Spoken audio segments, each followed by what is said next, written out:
Bonjour à toutes et à tous, bienvenue, c'est Smart Impact, l'émission de la transformation environnementale et sociétale de notre économie. Et voici le sommaire, c'est Béatrice Garrett, la directrice générale de la Fondation Pierre Fabre, qui sera l'invitée du grand entretien tout à l'heure, 26 minutes, pour voir notamment comment la numérisation et l'intelligence artificielle peuvent sauver des vies. Mais d'abord, je reçois Charles Boquillon, qui est le directeur général délégué de Repair and Run, spécialiste de la réparation de vélos et de trottinettes, qui propose désormais ses produits reconditionnés à la vente. Le débat de notre émission sera consacré au risque d'inondation, comment les modéliser pour mieux s'en prémunir. On verra notamment où en est l'IGN dans son projet au long cours de cartographie 3D de la France. Et puis dans notre rubrique consacrée aux startups éco-responsables, je vous présenterai Chaise au carré qui pousse au réemploi dans le secteur du mobilier. Voilà pour les titres, c'est l'heure de Smart Impact. Tout de suite.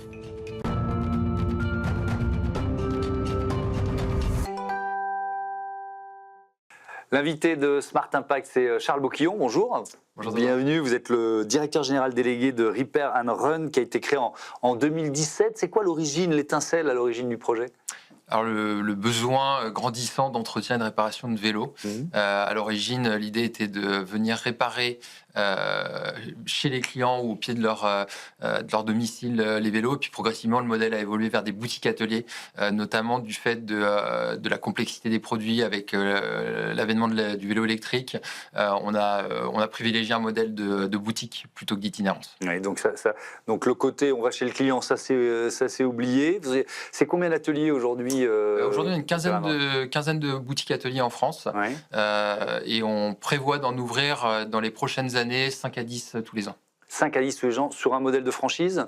Oui, on a évidemment des boutiques en propre dans des grosses zones, Paris, Lyon, entre autres. Ouais. Mais le développement qu'on va faire à l'échelle nationale va se faire en franchise, oui. Oui. Avec un potentiel de développement qui est lié évidemment, c'est une lapalissade, au développement de l'usage du vélo électrique. Ça veut dire que vous pouvez anticiper sur le besoin de réparation des Français dans les 5-10 prochaines années ? Ou alors il y a une croissance très forte de l'usage des mobilités douces ces dernières années. Là, ça se stabilise, mais là où le besoin grandit, c'est sur l'entretien et la réparation. Le parc a explosé ces dernières années. Donc effectivement, dans toutes les grosses zones urbaines et même dans des zones un petit peu plus petites, aujourd'hui, le besoin se fait ressentir. Donc oui, on estime qu'aujourd'hui, on peut dépasser assez facilement une cinquantaine de boutiques pour les prochaines années. Et le marché, en tout cas sur la réparation, va continuer à croître. Qu'est-ce que vous réparez le plus ? Aujourd'hui, c'est le vélo électrique. Au démarrage, c'était le vélo classique. Donc, il y a le vélo électrique qui a eu une très très forte croissance par rapport au vélo classique dans toutes les zones urbaines. Et aussi la trottinette électrique, qui est devenue un marché très important pour nous, qui va représenter presque la moitié de nos réparations. Qu'est-ce que vous conseillez à vos clients ? Est-ce qu'il faut un système un peu comme une voiture qu'on emmène pour une révision annuelle ? Il ne faut pas attendre la panne, en quelque sorte ? Non, c'est certain que l'entretien est primordial avec ces produits. Donc, nous, on partage des conseils d'entretien que le client peut faire lui-même, que l'utilisateur peut faire lui-même pour éviter la dégradation du produit. Et évidemment, nous, en tant que professionnels, on recommande au moins une fois par an d'effectuer une révision. Est-ce que vous avez un modèle d'atelier qui se différencie des autres, finalement ? On essaie de standardiser les choses. Nous, la différence par rapport au reste du marché, c'est qu'on va attaquer le marché du vélo électrique d'une part, mais aussi de la trottinette. Et c'est vrai que c'est des métiers qui sont qui se recoupent, mais on a des enjeux techniques qui sont assez différents. Et c'est donc ça qui est assez rare. Et c'est là où on a beaucoup travaillé techniquement et avec un réseau de partenaires denses qui nous permet aujourd'hui d'intervenir sur l'ensemble du marché de la mobilité douce. Ouais, on va se concentrer pendant quelques minutes. On va ouvrir un chapitre sur le marché des vélos d'entreprise. Je propose quelques chiffres. 20 000 vélos d'entreprise aujourd'hui déployés auprès de salariés français. Environ 2 000 employeurs qui mettent des vélos à disposition de leurs salariés. Ce qui n'est pas 2 000 employeurs, c'est bien, mais ce n'est pas beaucoup. Est-ce que vous avez déjà des entreprises, beaucoup d'entreprises parmi vos clients ? Alors, on travaille relativement peu, nous, en direct avec les entreprises. On a plutôt vocation à travailler pour les entreprises qui, elles, se spécialisent justement dans la distribution auprès de ces entreprises. Et nous, on va proposer des services d'entretien et de réparation à ces entreprises-là. Maintenant, effectivement, dans des grosses zones, on est amené aussi à travailler pour des grosses entreprises directement. Effectivement, on pense que c'est un marché qui va croître parce qu'on est relativement en retard par rapport à d'autres pays européens. On parle effectivement d'environ 20 000 vélos fournis par les entreprises à des salariés en France. On parle de 200 000 en Belgique ou de 2 millions en Allemagne. Donc, c'est l'un des axes où il y a énormément de marge. C'est quoi? C'est un vélo de fonction en quelque sorte? Oui, on peut appeler ça comme ça. C'est clairement un vélo de fonction. Ouais. Nous, historiquement, sur le marché B2B, alors plutôt B2B2C, on va travailler pour les constructeurs, évidemment. On va travailler pour des distributeurs, on va travailler pour des assureurs. Et c'est vrai que ce marché du vélo de fonction, c'est celui sur lequel on mise pas mal d'espoir en termes de croissance. Ouais. Comment ça fonctionne si j'arrive avec ma trottinette électrique ou mon vélo électrique chez vous, la prise en charge se passe comment? Alors nous, la promesse, c'est une prise en charge et un prédiagnostic immédiat, et dans 70% des cas, une réparation dans la journée. Donc ça va être des petites réparations rapides, une révision, une crevaison. Après, quand on est sur des réparations un petit peu plus complexes, on va toucher à des besoins de diagnostiquer, de trouver des pannes électriques plus complexes. On va parfois immobiliser le produit et devoir sourcer une pièce spécifique. Et là, on travaille sur des délais le plus court possible de quelques jours avec une transparence pour le client où on va lui annoncer le délai nécessaire. Est-ce qu'il y a un profil type du client de Repair & Run? Alors, on mise de plus en plus sur on va dire la nouvelle génération d'utilisateurs de vélos, donc plutôt des personnes qui vont avoir passé le cap de l'utilisation du vélo, notamment pour le vélo taf, pour le domicile travail, et ces utilisateurs qui ne sont pas forcément historiquement des utilisateurs de mobilité douce, et donc qui vont avoir besoin de cette assistance en termes d'entretien. Et évidemment, on mise aussi beaucoup sur les grosses zones urbaines, sur les vélos relativement haut de gamme qui nécessitent une expertise assez forte techniquement. Il y a une nouveauté là depuis ce mois d'octobre, puisque vous proposez aussi des espaces dans vos ateliers dédiés à la vente. On va en parler tout de suite. Mais est-ce qu'il y a un décalage entre le boom du vélo, là on va parler du vélo électrique par exemple, du boom du vélo électrique et les premières réparations? Vous voyez ce que je veux dire? Est-ce qu'un utilisateur, alors il ne devrait pas, mais il va attendre parfois 2, 3, 4 ans avant de vous apporter son vélo? Ouais, on voit un petit peu ce phénomène. Il y a une bonne partie de nos réparations, je pense, qui auraient pu être évitées avec de l'entretien. Et c'est aussi pour ça que c'est notre rôle de sensibiliser à l'entretien de ce qui peut être fait par l'utilisateur. Et nous, d'expliquer aux utilisateurs qu'il est important de passer chez un professionnel pour la révision.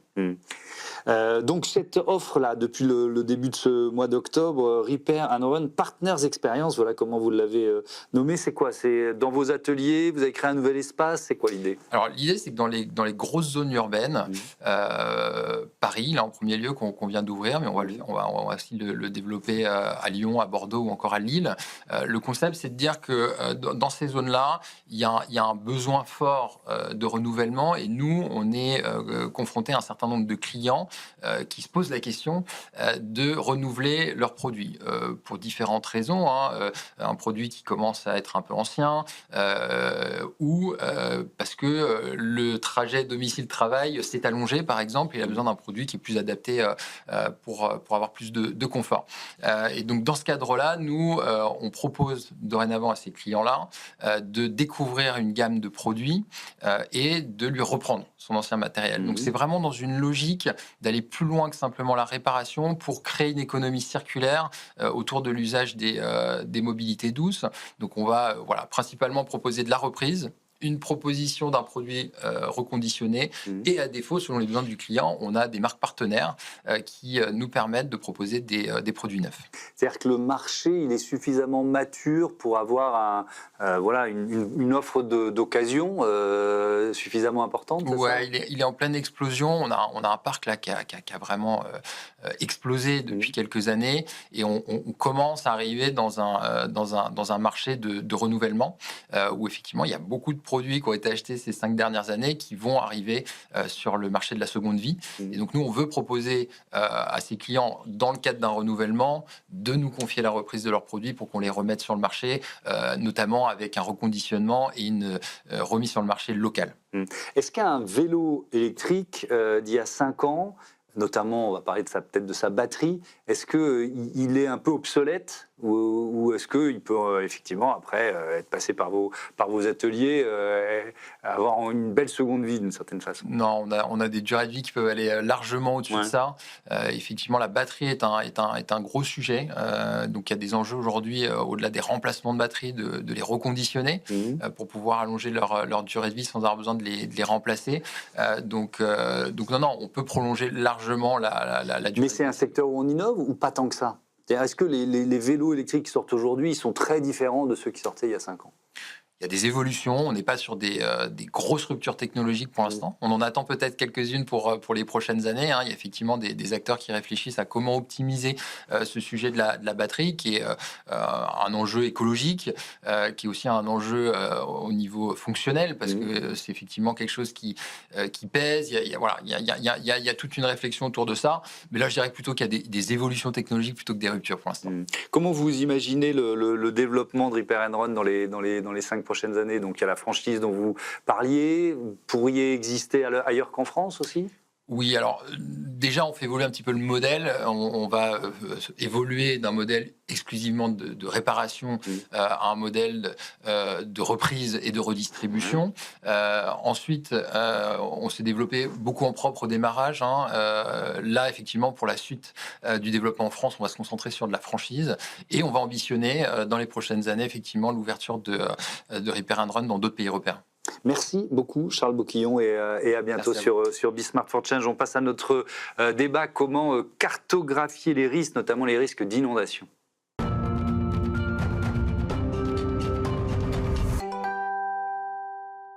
C'est le débat de ce Smart Impact. On se demande comment cartographier, anticiper les risques, notamment les risques d'inondation, avec Swan Lamarche. Bonjour, bienvenue. Bonjour. Vous êtes chargé de relations partenariales et institutionnelles à l'IGN, l'Institut national de l'information géographique et forestière. Et puis on est en duplex également avec Elisabeth Fro. Bonjour.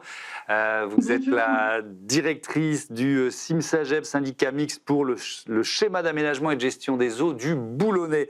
On va commencer par rappeler ce qu'est l'IGN, Swan Lamarche, créé il y a 85 ans. C'est quoi votre mission? Alors le rôle de l'IGN, c'est de pouvoir cartographier le territoire. On est plus souvent connu pour les cartes de randonnée, mais en fait on fait énormément d'informations cartographiques pour décrire le territoire, décrire sa topologie, à quelle forme le territoire va avoir, mais également les éléments qui peuvent être dessus, savoir où sont les bâtiments, savoir où sont les forêts notamment, puisqu'on a un gros travail de connaissances forestières au sein de l'IGN. Ouais. Avec des cartes qui sont disponibles en open source, pour parler en mauvais français, tout le monde peut y avoir accès? Effectivement, en fait, nos données sont libres d'accès et elles permettent à chacun de pouvoir y avoir accès. Elles permettent aussi, du coup, aussi bien en tant que citoyen de pouvoir s'en servir, mais également à d'autres partenaires pour pouvoir les réutiliser. Des collectivités, des entreprises qui... Des collectivités, des partenaires publics, mais aussi des partenaires privés, qui peuvent venir récupérer cette donnée et la réexploiter en fonction de leurs besoins, de pouvoir la faire travailler pour savoir, en fonction de telle ou telle thématique, comment est-ce que cela peut apporter une connaissance supplémentaire pour leur utilité. Elisabeth Fro, est-ce que vous pouvez nous présenter le rôle de ce syndicat, le CIMSAGEB? Oui, mais le CIMSAGEB, c'est un établissement public de bassin qui coordonne la gestion de l'eau à l'échelle des bassins versants.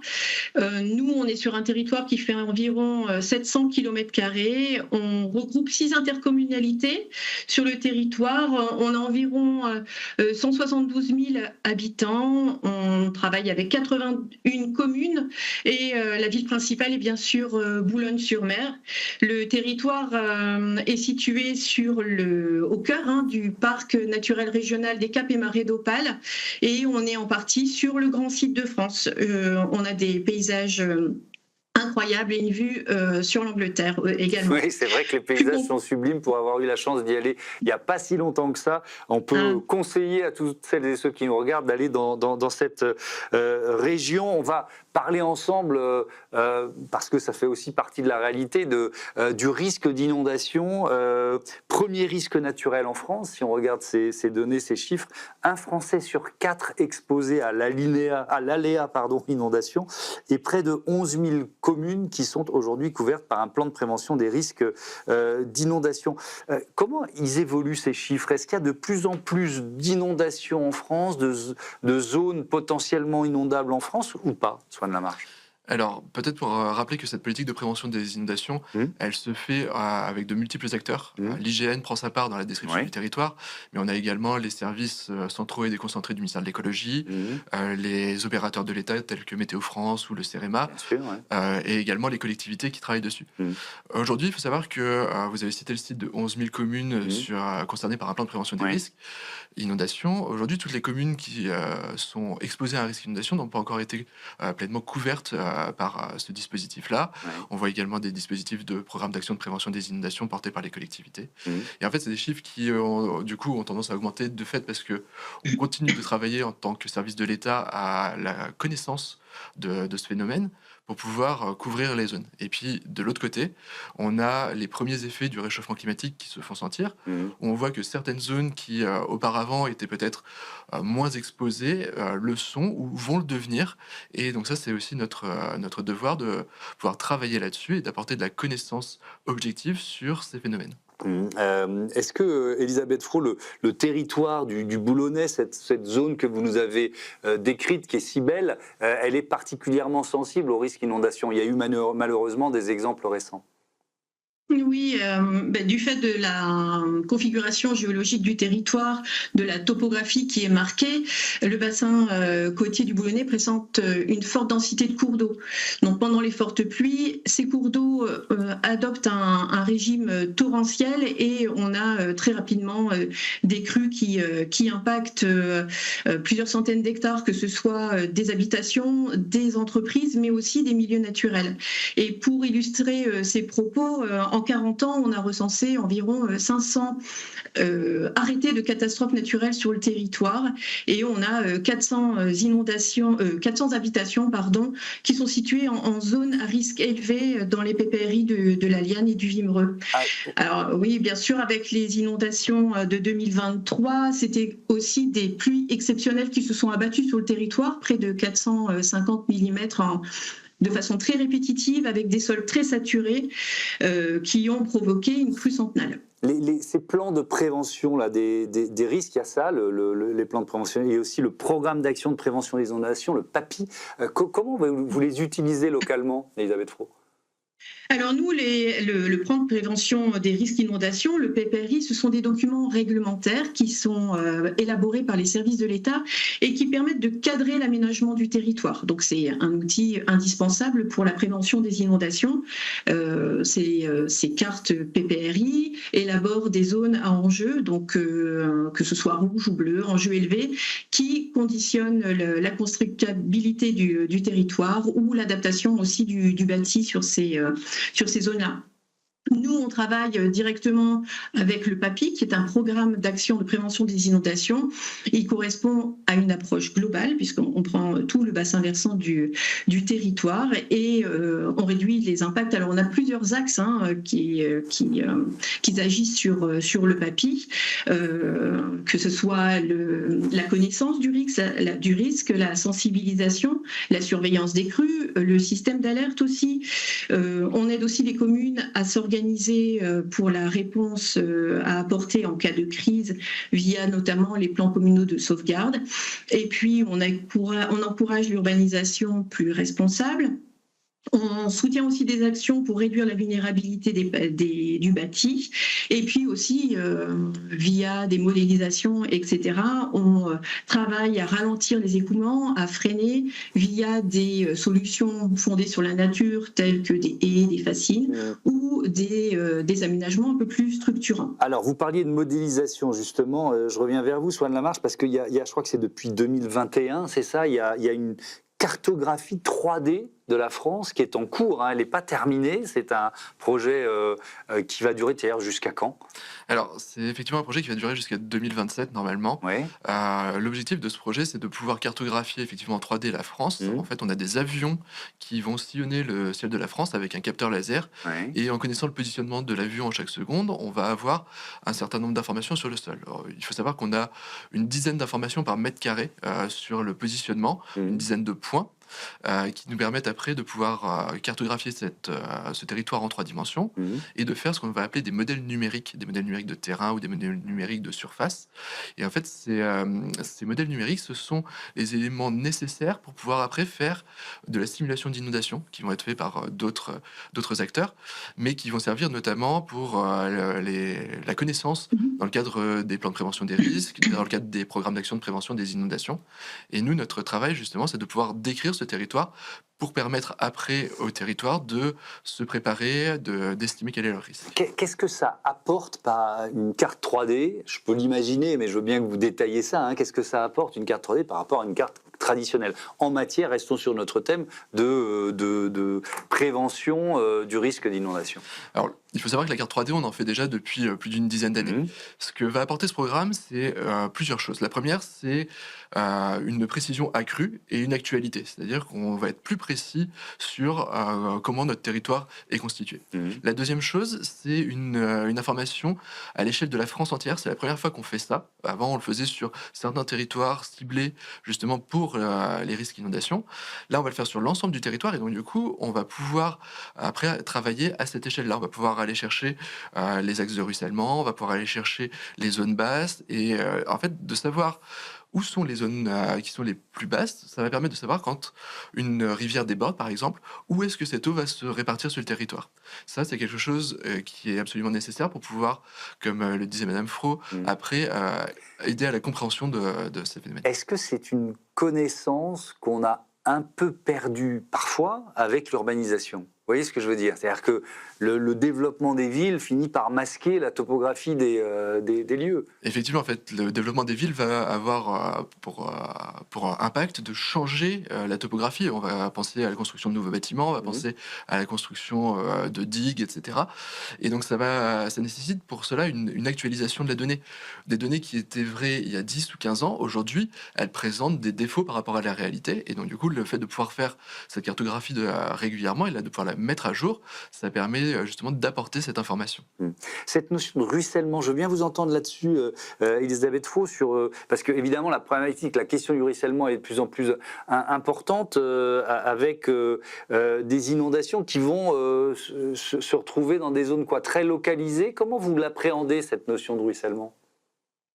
Mais on l'appréhende de différentes manières. En fait, le ruissellement, c'est pas un phénomène nouveau sur le territoire. Comme je vous l'expliquais tout à l'heure, on a des pentes marquées, on a aussi des sols très caractéristiques, limono-argileux, qui facilitent la génération de ce ruissellement. On se rend compte aussi qu'avec l'urbanisation, l'imperméabilisation des sols, l'appauvrissement des sols, et puis le dérèglement climatique, cette problématique s'est accentuée. Et du coup, la gestion, bien sûr, des ruissellements et de l'érosion des sols est pour nous maintenant un enjeu stratégique. Et je vois que le soleil est revenu sur la région du Boulonnais, oui. C'est génial. Cette question de ruissellement, la cartographie 3D permet-elle de mieux l'appréhender ? En effet, le fait d'avoir cette cartographie 3D permet de voir les axes de ruissellement, ce qu'on va appeler les ravines. Donc, c'est toutes les zones qui vont être amenées à accumuler de l'eau en période de pluie extrême. Il faut savoir aussi qu'à l'IGN, on a d'autres bases de données. Je peux citer notamment l'occupation du sol à grande échelle, l'OCSGE, qui est en fait une base de données qui va décrire si votre sol est actuellement plutôt une terre agricole, une terre enherbée, une terre urbanisée, etc., etc., et qui va donner de l'information importante pour ces travaux-là, puisque l'eau ne va pas s'infiltrer de la même façon sur une zone qui va être enherbée que sur une zone bétonnée. Est-ce qu'il y a beaucoup d'entreprises qui utilisent les données de l'IGN, ou est-ce qu'elles devraient être plus nombreuses à le faire avant de lancer un projet, avant d'imaginer, je ne sais pas, construire un nouvel entrepôt, une nouvelle usine ? Alors ça, c'est effectivement des choses aujourd'hui sur lesquelles on voit qu'il y a une appropriation qui commence à se faire. Mais c'est vu que c'est la première fois qu'on fait ce programme à l'échelle nationale, c'est encore quelque chose sur lequel il faut qu'on travaille en accompagnant cette donnée par des moyens de l'utiliser et aussi de l'interpréter pour pouvoir permettre à chaque entreprise, à chaque acteur en fait du territoire, de l'aménagement du territoire, de pouvoir prendre en compte cette information topographique. Merci beaucoup, merci à tous les deux ici à Paris et donc dans le Boulonnais. À bientôt sur Be Smart for Change. On passe tout de suite au grand entretien de ce Smart Impact avec la directrice générale de la Fondation, Pierre Fabre.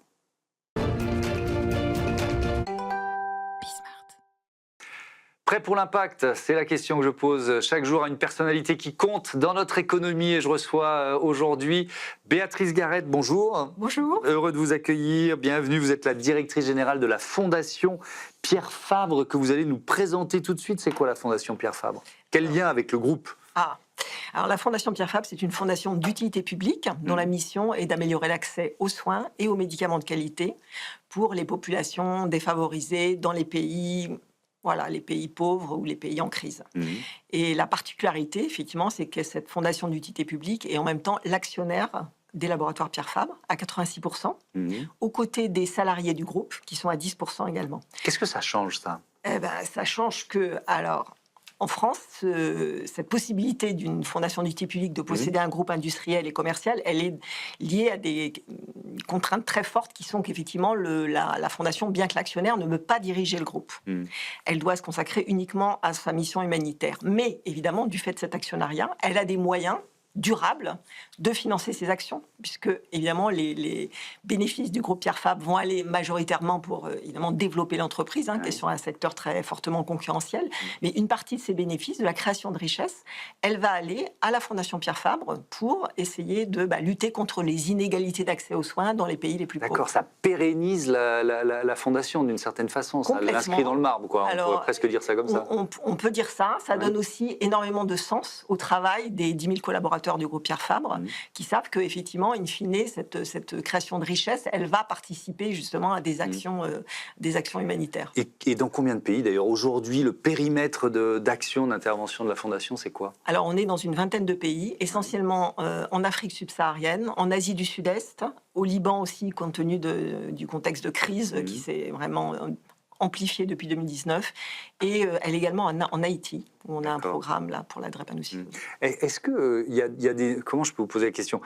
Est-ce qu'il y a eu des nouveaux pays ou est-ce que comment vous choisissez de nouveaux pays? Vous voyez ce que je veux dire? C'est-à-dire pourquoi on se dit tiens, là il faut qu'on agisse, là il faut qu'on intervienne? Écoutez, c'est vrai que dans notre mission statutaire, on doit s'adresser à ces pays les moins avancés. C'est une catégorie qui est faite, c'est les Nations Unies qui ont des classements avec un certain nombre d'indicateurs et en gros ça désigne les pays effectivement les plus démunis. Et donc on est en priorité sur ces pays-là et malheureusement l'Afrique subsaharienne compte pour beaucoup dans ce classement.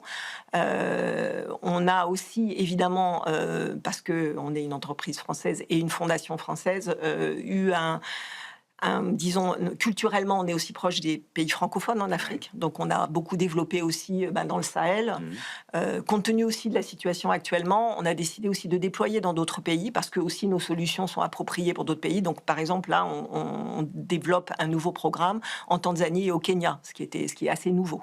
Et sinon, l'Asie aussi, historiquement, c'est l'Asie du Sud-Est, le Cambodge, le Laos, le Vietnam, qui font toujours aussi partie des pays d'intervention depuis l'origine de la Fondation. Avec un certain nombre d'axes stratégiques de choix qu'il faut bien faire. Quels sont ces axes? Oui, tout à fait, parce que ce modèle de fondation, c'est ce qu'on appelle une fondation opératrice. C'est-à-dire qu'on ne finance pas des ONG ou des organisations internationales, on travaille directement avec les acteurs de la santé du pays. Ce qui permet de maîtriser les programmes aussi. Oui, et ce qui est surtout une condition de leur durabilité. C'est-à-dire, on n'est pas là pour financer un hôpital et puis ensuite, au bout de 5 ans, on change d'hôpital, etc.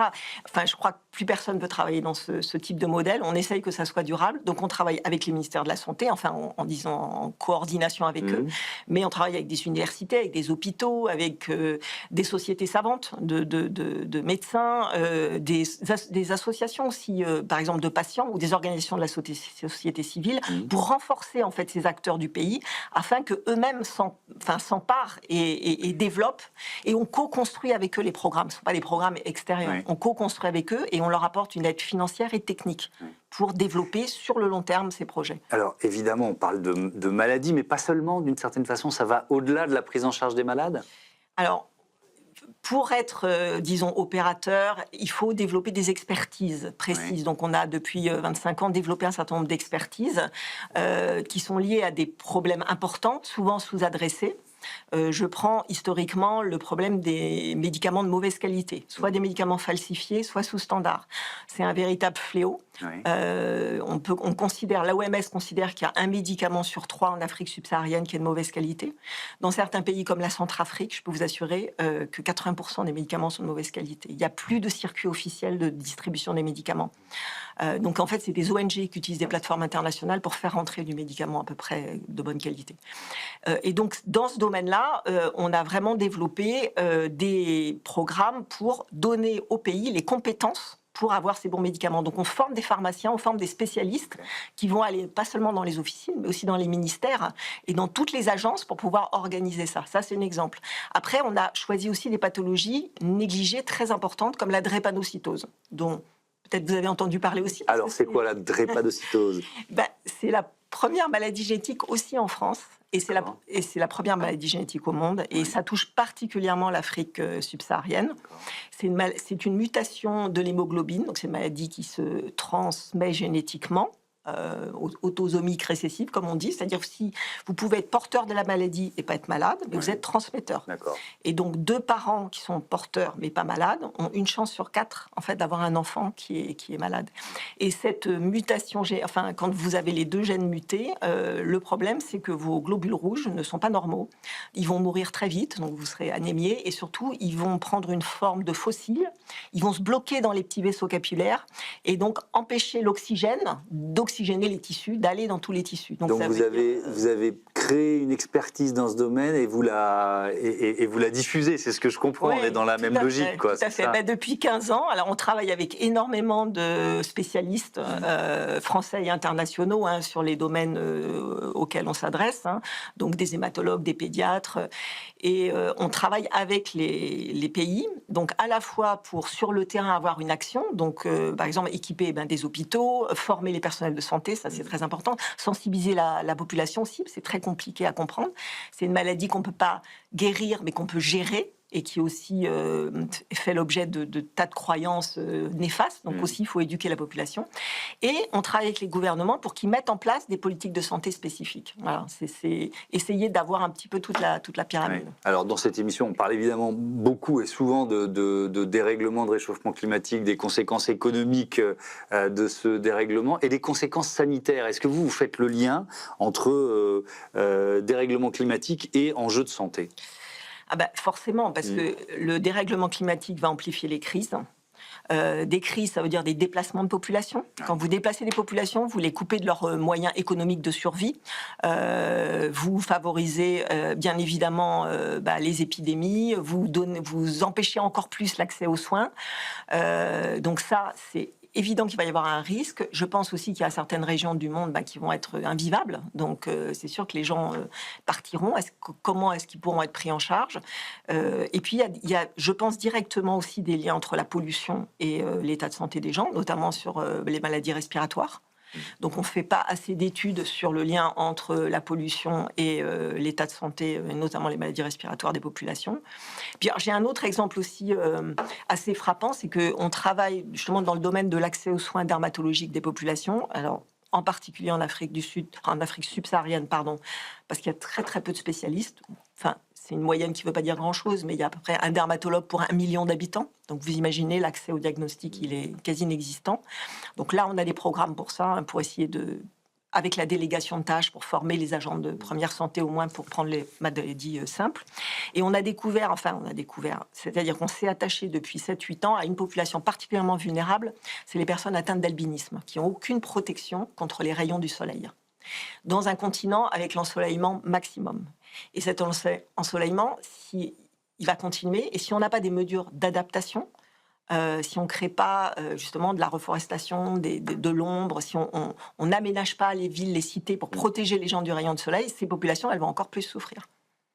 Elles sont les conséquences très directes. C'est des cancers de la peau qui démarrent très très jeunes et qui, en l'absence de détection précoce, sont fatales. Alors, on va ouvrir un chapitre consacré à l'ODES, Observatoire de la e-santé des pays du Sud, qui a été fondé en 2016, avec des projets que vous accompagnez, 44 projets lauréats soutenus financièrement, techniquement depuis l'origine. Ça représente plus d'1,1 million alloués, 80 pays bénéficiaires. Déjà, pourquoi la Fondation Pierre Fabre l'a créé, la e-santé? On parle de e-santé dans les pays du Sud. Pourquoi ça vous a semblé finalement assez cardinal, majeur, cet enjeu? Je dirais qu'il y a deux raisons, parce que déjà, de par notre mission, justement, de développer des systèmes qui soient pérennes et durables, on ne peut pas dire que nos systèmes de santé sont transférables. Notre organisation de la santé publique, elle n'est pas transférable actuellement dans les pays pauvres, elle ne le sera probablement jamais. Donc il faut qu'ils inventent, eux, de nouvelles solutions, de nouveaux systèmes de santé. Et pour ça, il faut qu'ils utilisent les innovations actuelles et possibles. Et on a vu là, depuis 10 ans, l'émergence du digital qui transforme la vie des populations, avec ce fameux saut de grenouille, le leapfrog, entre justement, et l'exemple vraiment génial, c'est le mobile banking, c'est l'accès au compte bancaire.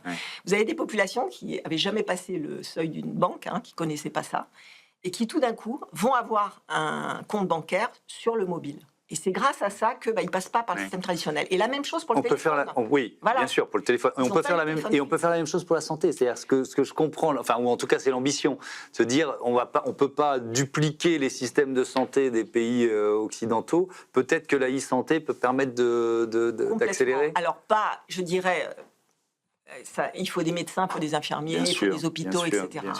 Mais on peut pallier un certain nombre des obstacles à l'accès aux soins. Les obstacles à l'accès aux soins dans certains pays sont multiples. Bon, évidemment, ils sont économiques. C'est-à-dire que les budgets des ministères de la Santé sont vraiment insuffisants. Les gens n'ont pas d'argent, n'ont pas de couverture sociale. Dans les pays, il faut s'imaginer l'équivalent de notre sécurité sociale. Souvent, c'est 2% de la population. Maintenant, il y a un grand projet, là, c'est cette fameuse couverture sanitaire universelle, qui était le grand projet de Tedros Ghebreyesus, le directeur de l'OMS, mais c'est quand même un projet et pas une réalité dans la majorité des pays pauvres. Il y a les obstacles géographiques. Souvent, il faut marcher peut-être 10 km ou 50 km pour trouver un centre de soins. Il y a les obstacles de ressources humaines. Il n'y a pas le nombre de médecins, infirmiers, sages-femmes, spécialistes. Donc tous ces obstacles... comment on pense, et en fait on le constate, des solutions numériques permettent d'apporter des solutions. Alors, je veux bien que vous donniez des exemples, notamment de programmes lauréats de l'ODES. Tout à fait. Alors, déjà, la formation des personnels de santé. On a la formation à distance, et c'est énorme. Maintenant, avec les solutions digitales, le téléphone simple, et le smartphone, qui est un peu plus diffusé justement dans le personnel médical, on peut avoir des programmes de formation. Donc là, un des lauréats de cette année, qui est un double lauréat, parce qu'on l'avait déjà repéré et soutenu en 2017, c'est Safe Delivery App. Donc c'est une application, mais c'est plus qu'une application aussi, qui est opérée depuis 2014 par la Maternity Foundation, qui est néerlandaise. Et dont l'objectif est de former les sages-femmes, mais il n'y a pas toujours des sages-femmes, donc des fois des accoucheuses traditionnelles, ou des infirmières, ou des assistants, pour renforcer leur capacité à gérer justement les problèmes liés à l'accouchement. Donc tout ce qui sont les difficultés d'un accouchement qui n'est pas simple. Et malheureusement, il y a un indice... Pour lesquels il faut intervenir en urgence, on n'a pas le temps d'un transport médical, où on n'en a pas les moyens, et il y a quelques gestes qui peuvent... Tout ce qui est le nouveau-né qu'il faut réanimer, tout ce qui est, bien sûr, les hémorragies postpartum, etc. Et puis aussi, bien gérer toute la phase de l'accouchement. Donc là, concrètement, c'est des centaines de milliers de personnes qui ont été formées ou qui sont en train d'être formées, c'est ça? Actuellement, ils ont 450 000 personnes bénéficiaires. Ils sont effectivement dans 70 pays. Quand on les avait repérés en 2014, on avait été... parce qu'on va toujours faire des enquêtes sur le terrain. On était allé en Éthiopie voir ça dans un centre de santé très isolé. Ils étaient dans 30 pays déjà à l'époque. Ils sont dans plein de langues différentes, ils s'adaptent et ils mettent aussi des systèmes où ils forment des formateurs. C'est-à-dire pour faire le relais, ils vont former des sages-femmes en s'appuyant également sur tout ce qui est les ordres, les sociétés savantes, les associations en fait de sages-femmes, pour former des référents dans les pays qui elles-mêmes vont mieux former à l'utilisation de l'application. Et l'application, elle est offline, hein. Tous les contenus peuvent être téléchargés quand il y a de l'Internet, et quand il n'y a pas d'Internet, ce qui est souvent le cas, les contenus sont disponibles. Il reste disponible sur le téléphone. Alors, il y a plein d'autres exemples. Là, j'en ai un, c'est autour de la santé infantile. Ça se passe en Inde, ça s'appelle Kushi Baby, c'est ça? Oui. Alors, de quoi il s'agit? Alors, justement, un des sujets pour améliorer la santé publique, c'est la gestion des données médicales. Bon, on le sait bien, hein, le carnet de santé, voilà, pour pouvoir faire un lien, notamment pour les enfants, tout ce qui est suivi de la vaccination, des maladies infantiles, etc. Donc il y a en Inde, les statistiques disent qu'il y a presque un demi-million d'enfants qui meurent de maladies évitables avant 5 ans, et ces maladies seraient évitables grâce à la vaccination. Et parce qu'il n'y a pas une couverture vaccinale complète, il peut y avoir pas du tout de vaccin ou uniquement la première dose, etc. Donc le suivi en fait des données médicales, c'est absolument clé partout, hein, pour pouvoir améliorer les chiffres de la mortalité. Et donc là, c'est quoi le principe? Alors le principe, là où ils ont été extrêmement smart, c'est que dans le Rajasthan, ils ont développé un pendentif avec une puce NFC. Et ce petit pendentif, parce qu'il faut aussi acculturer ces systèmes à des communautés où parfois y a de l'illettrisme, il y a des croyances, etc. Donc il faut pouvoir intégrer ça que ça soit acceptable socialement dans une communauté. Et ce petit pendentif, il ressemble beaucoup à un pendentif que traditionnellement on met aux bébés pour les protéger du malheur, du mauvais œil, etc. Donc finalement, ils ont expliqué aux mamans que avec un petit pendentif, un petit cordon noir et ce petit pendentif transparent avec la puce à l'intérieur, voilà, c'était comme pour protéger le bébé. Donc elles ont adopté ça. Et en fait, grâce à cette puce, on peut stocker toutes les datas médicales du bébé, de l'enfant, même de la maman. Et ça peut être lu ensuite par les professionnels de santé, au lieu qu'ils transportent des carnets qui se perdent ou qui s'abîment en papier, etc. Ils peuvent, avec une tablette, lire les informations. En plus, pour avoir accès, ils doivent avoir aussi l'empreinte digitale de la maman. Donc, quelque part, c'est patient-centré, comme on dit chez nous. C'est-à-dire que, malgré tout, il y a une autorisation qui est donnée par la maman d'avoir accès à ces données. Et ensuite, ces données, elles sont remontées au niveau des districts sanitaires. Et elles vont aider aussi à planifier les campagnes de vaccination, à repérer dans les villages les enfants qui ne sont pas vaccinés. Est-ce que c'est duplicable? Vous voyez ce que je veux dire? Est-ce que, parce que vous êtes présent dans une vingtaine de pays, est-ce qu'il y a une bonne idée qui a démontré son efficacité dans un pays où vous dites il faut vraiment qu'on la développe? Ou alors est-ce qu'il y a parfois des différences culturelles qui font que ce n'est pas duplicable? Alors, c'est exactement l'objectif de l'Observatoire. C'est-à-dire qu'il y a effectivement 10 ans, quand on l'a monté, on s'est rendu compte qu'il y avait énormément d'expérimentation, de projets pilotes, ce qui est normal quand il y a une nouvelle technologie. Mais c'était tellement important que certains parlaient parfois de pilotite aiguë, quoi. Et ça donnait... Parce que ces projets pilotes, ils étaient un peu sexy, ils avaient des financements pour se développer, et après, que le résultat soit positif ou négatif, ça s'arrêtait là, en fait. Or, on s'est dit, nous, on ne va pas investir dans les pilotes, on va repérer ce qui fonctionne. Et c'est cette petite pousse, on va l'aider à grandir. Et on va essayer de pousser les programmes qui ont cette capacité à être répliqués et monter à l'échelle. Et typiquement, les prix qu'on organise chaque année, c'est pour repérer ceux qui ont cette capacité, justement, de s'adresser à des populations larges dans différents pays. Même s'il y a des adaptations, vous avez raison, culturellement, il peut toujours y avoir des adaptations. Mais on a aussi beaucoup vu qu'il y avait beaucoup de duplication. En faisant justement tout ce travail un peu d'inventorier les solutions, on voyait bien qu'en fait, c'était quasiment les mêmes solutions parfois qui répliquaient. Et c'est là où il y a une perte de valeur, et il faut qu'il y ait des modèles qui émergent. En plus, il faut que ces modèles, ils ne soient pas tout seuls, stand-alone, il faut qu'ils soient connectés au système de santé. On ne va pas résoudre les problèmes de la santé en multipliant les apps. On ne va pas avoir une application pour chaque maladie. À un moment donné, c'est plutôt des systèmes connectés qui peuvent répondre à la demande de structurer la santé. Alors, dans cette émission, chaque jour, on demande à l'invité du Grand Entretien de poser une question à l'invité de la semaine suivante. Et en l'occurrence, Julien Pierre, ancien rugbyman international français de très haut niveau et président de Fair Play for Planet, était à votre place la semaine dernière. Voici sa question. je sais que la Fondation Pierre Fabre est proche du Castre olympique, rugby. Vos engagements avec la Fondation, évidemment, c'est la santé dans les pays en voie de développement. Est-ce que, et sous quelle forme, vous pourriez utiliser le sport justement pour sensibiliser ces populations à la santé sur tous ces territoires? Est-ce que le sport peut être un vecteur de santé, finalement? Absolument. Ah, oui. Non, je confirme. Et le rugby en particulier, les valeurs du rugby, le jeu d'équipe, la solidarité, l'attention. C'est une très bonne question. Et d'ailleurs, notamment, on intervient aussi pour la prise en charge des victimes de violences sexuelles et basée sur le genre dans des pays, dans des contextes de crise, et où beaucoup de mineurs, en fait, sont victimes, malheureusement, soit directs, soit indirects. Et on a pu constater que certains programmes de réhabilitation de ces victimes, qui passent pas seulement par les soins médicaux, mais aussi psychosociaux, que le sport est un moyen de regagner la confiance, de à nouveau se projeter, à nouveau rétablir des liens sociaux. Donc je pense qu'effectivement, le sport a vraiment sa place. Et d'ailleurs, dernièrement, j'ai rencontré une association qui s'appelle Les Enfants de l'Ovale, et justement, qui travaille dans les pays pauvres comme ça, pour aider avec du soutien scolaire et l'apprentissage du rugby, justement pour développer les capacités des enfants, leur donner foi en l'avenir, leur donner une meilleure capacité d'apprendre, de prendre de l'initiative et d'être confiant. Vous nous avez parlé des médicaments falsifiés tout à l'heure.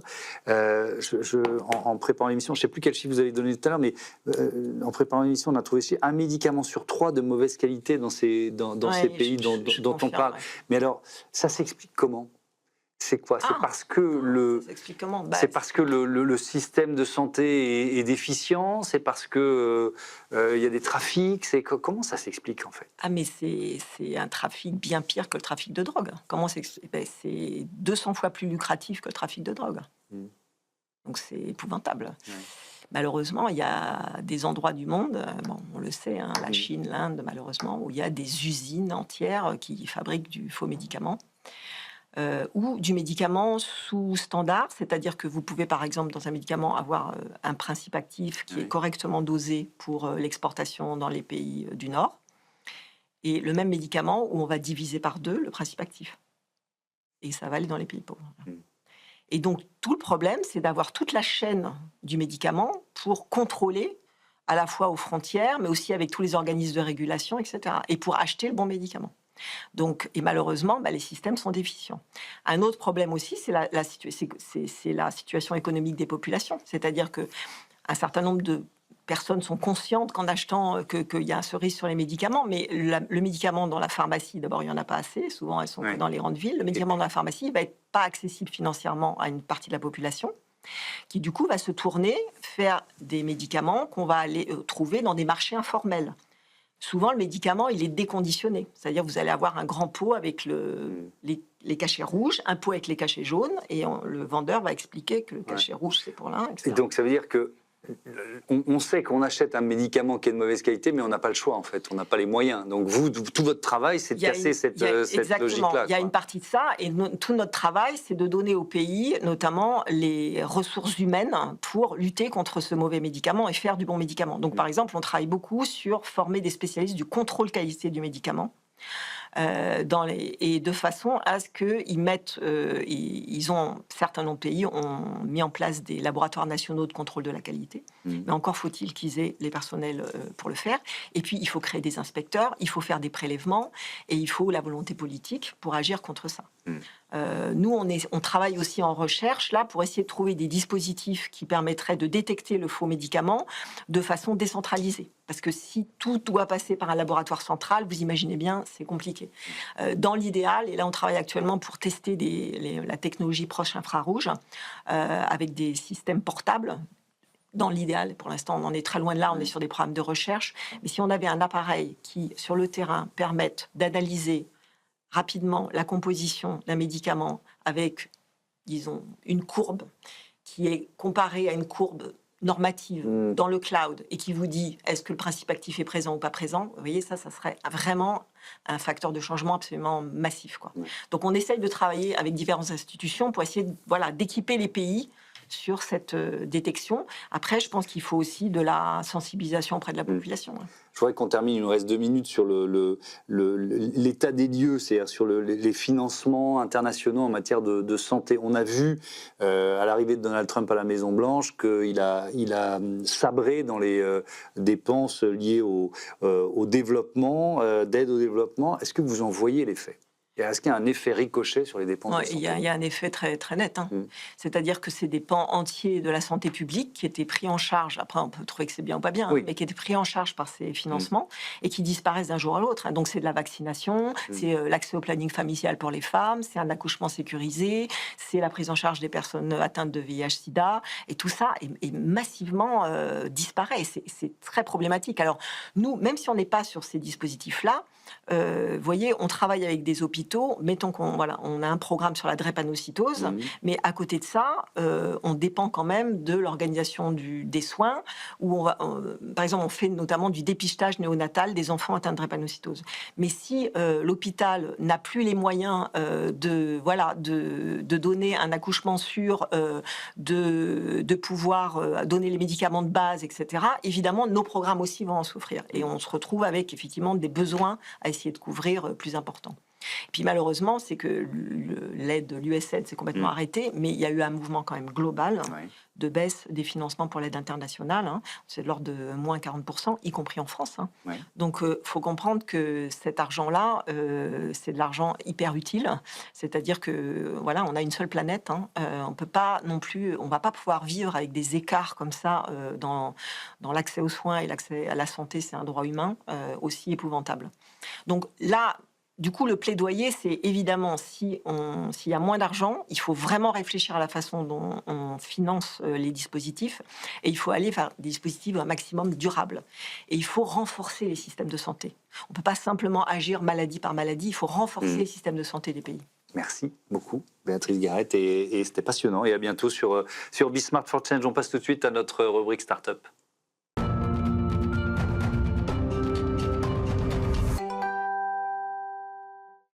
Smart Ideas, notre rubrique consacrée aux startups éco-responsables avec Clémence Miret qui est avec nous en duplex, la cofondatrice de Chaises au Carré. Bonjour, bienvenue. Vous l'avez créée avec Manon Dessirier en 2021 et avec quelle idée ? Racontez-moi. Alors, notre idée de base, c'est de proposer une alternative aux produits neufs, aux assises. Notre activité principale, c'est de la chine sur mesure d'assises vintage pour toute typologie d'assises. Donc, on va du tabouret à la chaise, le fauteuil, la banquette, le canapé. Et on propose en fait d'aménager différents espaces, tous les espaces de lieu de vie, B2B, donc hôtel, bureau, resto et un petit peu de particulier. Et là, donc dans notre atelier, on chine sur mesure les assises vintage, on les personnalise, on les rénove et elles repartent du coup pour une seconde vie dans ces nouveaux lieux de vie. Pourquoi vous avez choisi ce modèle-là de restauration, de chaises, de tabourets ? C'est quoi vous vous êtes dit, il y a là un impact environnemental, un impact carbone important à travailler ? Oui, bien sûr. En fait, avec Manon, on vient toutes les deux du monde du bureau, si on peut dire. Moi, je travaillais dans la promotion immobilière, donc je construisais la coque. Manon travaillait chez un aménageur, donc elle plaçait le mobilier à l'intérieur de la coque que je construisais. On a eu des réflexions pendant le Covid et un petit peu aussi nos activités personnelles, si on peut dire, parce que moi, je faisais de la tapisserie en loisir. Pendant le Covid, Manon a rénové des chaises et m'a appelée en mode SOS, est-ce que tu peux me conseiller ? Et quand on est ressorti du Covid, on a rénové du coup notre première chaise à 4 mains. Et de là, du coup, l'idée, on a fait rapidement le parallèle avec nos activités professionnelles et on s'est dit, il y a quelque chose à faire, mais c'était une petite graine qui était plantée, si on peut dire. Et un jour, Manon a eu un client qui lui a directement demandé de placer du mobilier vintage dans ses futurs bureaux. Son ancien patron de l'époque lui a répondu qu'il n'était pas le bon point et qu'il ne ferait pas cette activité. Et donc nous, au détour de cette demande, on s'est dit, nous, on va le faire. Okay. Et c'est comme ça qu'on a lancé Chaises au Carré. Mais alors, ça veut dire que vous proposez aussi du matériel qui va être, j'imagine, dépareillé. Est-ce que c'est un frein ? Quels arguments il faut déployer pour convaincre ? Alors effectivement, c'était un des points qui existait chez les potentiels clients, d'avoir cet effet patchwork, un petit peu brocante, pas forcément désiré sur un immeuble, enfin sur un lieu de vie B2B. Et en fait, nous, on a vraiment créé un concept, une typologie et des familles de produits qui s'associent, qui nous permettent de monter en nombre, puisque aujourd'hui, nos projets vont de 10 jusqu'à 250 pièces. Donc bien sûr, par rapport à du vintage, c'est un petit peu compliqué d'avoir 250 fois la même copie, puisque on ne prend que des pièces existantes, des structures, on fait du réemploi de la matière première. Donc on propose ce qu'on appelle du dépareillé homogène. Donc en fait, si vous me demandez une catégorie d'assises, à l'intérieur de cette famille d'assises, on va venir mettre des typologies d'assises qui sont semblables, mais pas forcément la parfaite copie. Oui, d'accord, bien compris. Comment vous choisissez, on va terminer là-dessus, tiens, comment vous choisissez les chaises ou les assises à restaurer? Vous nous disiez, on chine, vous faites les brocantes, c'est ça? Alors non, on fait plus de brocante. En tout cas, à titre personnel, on en fait encore, mais pour Chaises au Carré, on a un réseau, si on peut dire, de gisements qui est plus stable que la brocante. Et en fait, nous, c'est vraiment de la chine sur mesure. Donc, on part du brief de notre client et on va lui faire des propositions par rapport à sa demande. D'accord. Et alors, c'est quoi les sources d'approvisionnement? Ça, c'est notre petit secret, on ne peut pas tout dévoiler. Ok, d'accord. On va rester sur un secret. Merci beaucoup, Clémence Miret, d'avoir participé à cette émission. Bon vent à Chaises au Carré. Voilà, c'est la fin de ce numéro de Smart Impact. Merci à toutes et à tous de votre fidélité à Be Smart for Change, la chaîne des affaires, la chaîne des audacieuses et des audacieux. Salut!